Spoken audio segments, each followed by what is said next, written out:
Olá pessoal, hoje vou falar de genética, um dos assuntos que o Enem mais está cobrando nesses últimos anos, os conceitos da genética. Meu nome é André Luiz e esse é o quadro Aluna Montessori Explica. Aluno Montessori Explica. Genética.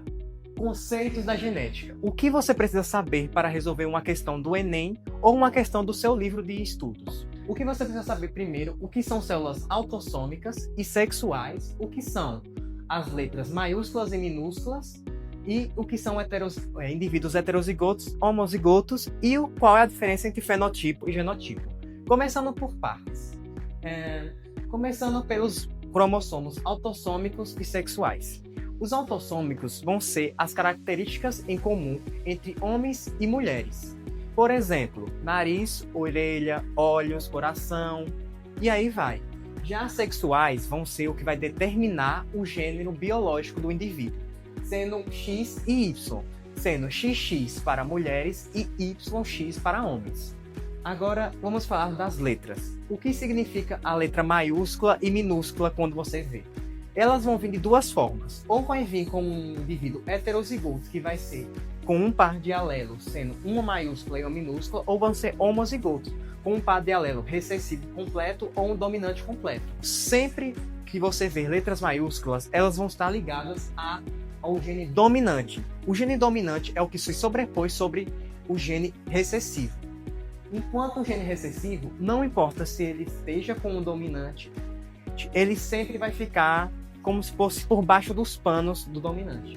Ele não vai como posso dizer, aparecer no indivíduo. Ele só vai aparecer caso ele esteja com o seu coleguinha também recessivo, que seria no caso homozigoto. Sobre agora o fenotipo e o genotipo, o que a gente precisa saber é o seguinte: o fenotipo vai ser a característica, a parte da característica visual do indivíduo. Por exemplo, a cor da pele, ou a cor dos olhos, por aí vai. O genotipo está ligado diretamente ao gene e vai ser, por exemplo, o tipo sanguíneo. Um exemplo que pode ser cobrado em uma questão sobre genotipo e fenotipo seria colocando duas plantas ou indivíduos iguais em ambientes diferentes, pois o fenotipo ele pode ser alterado conforme o ambiente muda, coisa que o fenotipo não pode. A questão em si pode cobrar dessa forma. Plantas iguais, como vamos nomear de A e B, foram colocadas em situações diferentes. Uma com água e luz solar e outra no escuro com pouca quantidade de água. Depois de um dia, percebeu-se que uma dessas plantas estava com as folhas amarelas e a outra estava com as folhas verdes. As alternativas irão cobrar dessa forma. O genotipo ficou diferente e o fenotipo igual. O fenotipo ficou igual e o genotipo foi o que mudou, ou ambos tiveram o fenotipo mudado e o genotipo igual. Essa vai ser a resposta, porque o genotipo é impossível se alterar a não ser que aconteça alguma mutação genética, causada ou durante o processo de embriologia ou processos de fora, como radiação. Dando continuidade ao assunto, vamos explicar um assunto que o Enem cobra muito, que é a Lei de Mendel. A Lei de Mendel, antes da gente falar sobre ela, vamos falar quem que foi Mendel primeiramente. Mendel foi um monge, matemático, botânico e provavelmente um físico da época do século XX. Mendel, ele propôs uma ideia de genética antes mesmo de ser algo sequer pensável para estudar. Ele pegou ervilhas de vagem mesmo, de feijão, e juntou o pólen de uma com a outra, fazendo um cruzamento cruzado entre as duas. A um princípio você pensa que não iria acontecer muita coisa.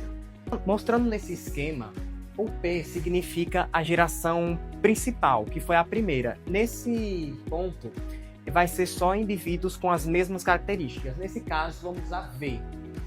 O V, existe algo interessante sobre essa letra, as letras que são usadas para isso. Alguns livros dizem que a letra que vai ser usada, na real, é a característica do recessivo, que vai ser pegada e transformada também para o dominante.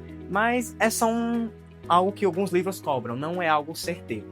Bom, nesse caso, ele juntou a amarela, que era homozigota dominante, com uma verde, que era homozigota recessiva, criando uma amarela híbrida.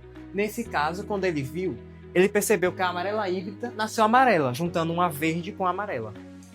Com isso, ele pensou, deixa eu autofecundar, seria essa planta fazer com seu próprio pólen outras cópias dela mesma. Aí que ele percebeu algo peculiar. Nessa segunda vez que aconteceu, causada pelo F2 e F1, que eu esqueci de falar, gerou-se 4 indivíduos dessa vez, sendo que 75% deles eram amarelas e 25% só verde. Então Mendel pensou como que poderia demonstrar isso em números ou letras.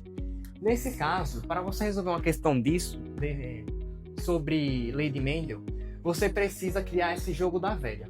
Você constrói o jogo da velha, tira o quadradinho do canto superior esquerdo e coloca os genotipos, os alelos, quer dizer, da hibridização das duas plantas, dos dois seres vivos principais. No caso, você vai pegar o Vzinho, o Vzão e o Vzinho, que seria metade do amarelo com um do verde, botando em cima.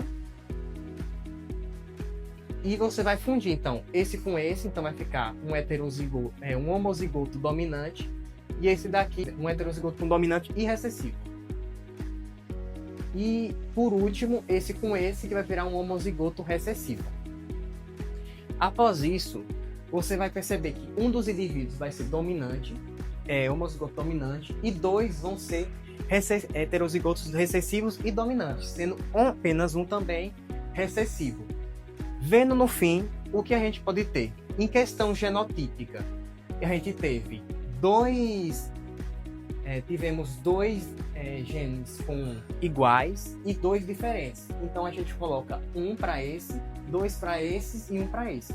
Em questão de aparência, que é a visível, a gente teve 3 amarelas e 1 verde. Prosseguindo agora para a codominante, a codominante foi um experimento não mais proposto por Mendel, que foi com o pelo do gado Shorthorn. Como foi feito? Como o parental, que seria o principal, eles pegaram um boi, um gado, quer dizer, branco com um marrom, e cruzaram. Quando faz um cruzamento de 2 indivíduos primordiais, sempre vai gerar um heterozigoto, recessivo e dominante para as 2 características de cada um. Com isso, mais uma vez, houve uma autofecundação. Pegaram esses híbridos gerados e reproduziram com eles mesmos, criando outro jogo da velha com BM, B maiúsculo com Mzinho, gerando mais uma vez a mesma quantidade de genótipo, que é um maiúsculo e um recessivo e 2 heterozigotos. Quando isso aconteceu na hibridização, percebemos que 100% dos que foram gerados eram malhados, que significa que eles tanto apareciam a característica branca quanto a marrom. Com isso, com essa autofecundação, gerou-se 25 brancos, 50% malhados e 25 marrons. Algo que eu esqueci de falar na completa é que a característica V, que era do maiúsculo, teve sobreposição com a verde, sendo elas aqui, todas que tinham o Vzão, sendo amarelas. Essa informação permite a gente agora saber que a amarela é dominante sobre a recessiva. Bom, voltando agora para a codominante de novo, teve uma união dos alelos, que foi entre branco e marrom. Indo para os intermediários, foi feito com uma planta chamada Pétalas Maravilhas. Ela foi utilizada, dessa vez agora, 2 plantas com alelos dominantes. Com isso, a fecundação dela, dessa vez, não teve nem o aparecimento das 2 características e nem sobreposição da característica principal. Elas se fundiram. Então, uma que tinha pétalas vermelhas e a outra que tinha pétalas brancas se fundiram e tiveram 100% rosas. Com essa autofecundação dessas 100% rosas, gerou 25% vermelhas, 50% rosas e 25% brancas, tendo um genotipo igual das anteriores, sendo um maiúsculo, com 2 alelos maiúsculos, 2 heterozigotos e um homozigoto recessivo. Até esse momento já percebe que tem um padrão entre cada um. Sempre vai ter genotipo 1, 2, 1, que é a proporção genotípica. No máximo, a fenotípica mudou, porque essas duas elas não estão tendo sobreposição dos alelos, e sim uma junção ou aparecimento dos dois. Para a última, alelos letais. Esse foi utilizado ratos de cor de pele diferentes. Ele pegou ratos pretos e procriou com outros ratos pretos, dando 100% deles pretos. Os ratos pretos, eles tinham alelos recessivos. Eles eram homozigotos recessivos. E depois chegou o amarelo, que tinha era heterozigoto para pezão e pezinho. Ele cruzou os dois, gerando dessa vez 50% cada um. 50% amarelo e 50% preto. Dessa vez, eles perceberam um peculiar quando faziam com o amarelo, que era heterozigoto para os alelos. Ele percebeu que a fusão desses dois, uma parte dos ratos nasciam mortos e outras nasciam pretas. Fazendo o jogo da velha para a gente ter uma visão melhor, pegando os alelos dos dois ratos, que eram pezão, pezinho, pezão e pezinho, a gente vai ter um homozigoto para dominante, um heterozigoto, 2 heterozigotos, para ser específico, e um homozigoto recessivo. Quando o rato que tinha o alelo dominante, que era que dava a cor amarela, nascia com 2 alelos dominantes, ele morria. Ele morria. Então, quando uma questão cobra sobre isso, você precisa ignorar o que morre. Então, nesse caso, a gente só ia pegar esses dois. Um pezinho era preto e os heterozigotos amarelos, tendo uma porcentagem de 33 para 67. E aí, pessoal, esse foi o quadro Aluno Montessori Explica. Espero que tenham gostado da minha parte de genética de biologia.